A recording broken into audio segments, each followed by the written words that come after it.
کیا وجہ ہے کہ ہم عید میلاد النبی نہیں مناتے؟ تو میں اس کی وضاحت کرنا چاہتا ہوں کہ اس میں کوئی شک و شبہ نہیں ہے کہ اس کائنات کی تاریخ میں سب سے بڑا عظیم دن وہ تھا جس میں اللہ تبارک و تعالی نے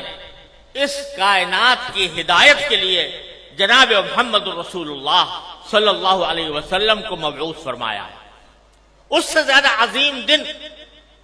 انسانی تاریخ میں کوئی اور نہیں جس میں آپ تشریف لائے، لیکن آپ ہی کی تعلیمات اور آپ ہی کی سنت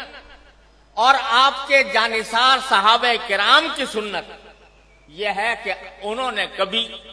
نبی کریم سرور عالم صلی اللہ علیہ وسلم کا دن نہیں منایا، اور اس لیے نہیں منایا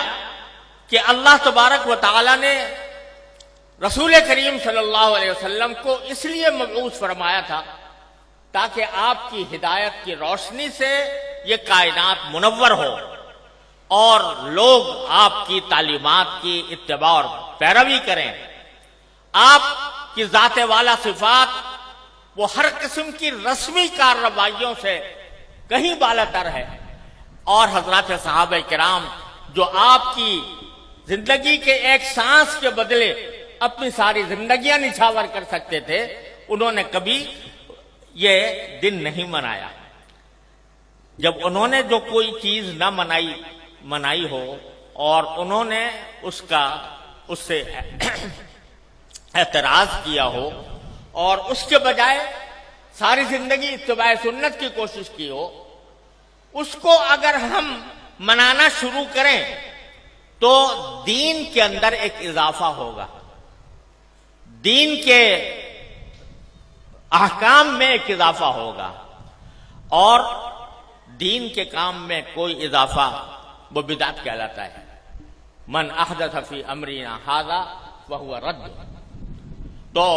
وہ بدعت بن جاتا ہے، کیونکہ وہ ایک مذہبی معاملہ ہے۔ عید میلاد النبی مذہبی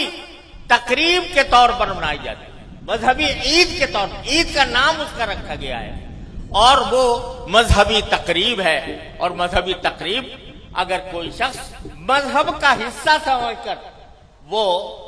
بنائے گا تو دین میں ایک اضافہ ہوگا جس کا نام بدعت ہے۔ اس لیے ہمارے اکابر علماء کرام نے اس بنانے کا اہتمام نہیں کیا۔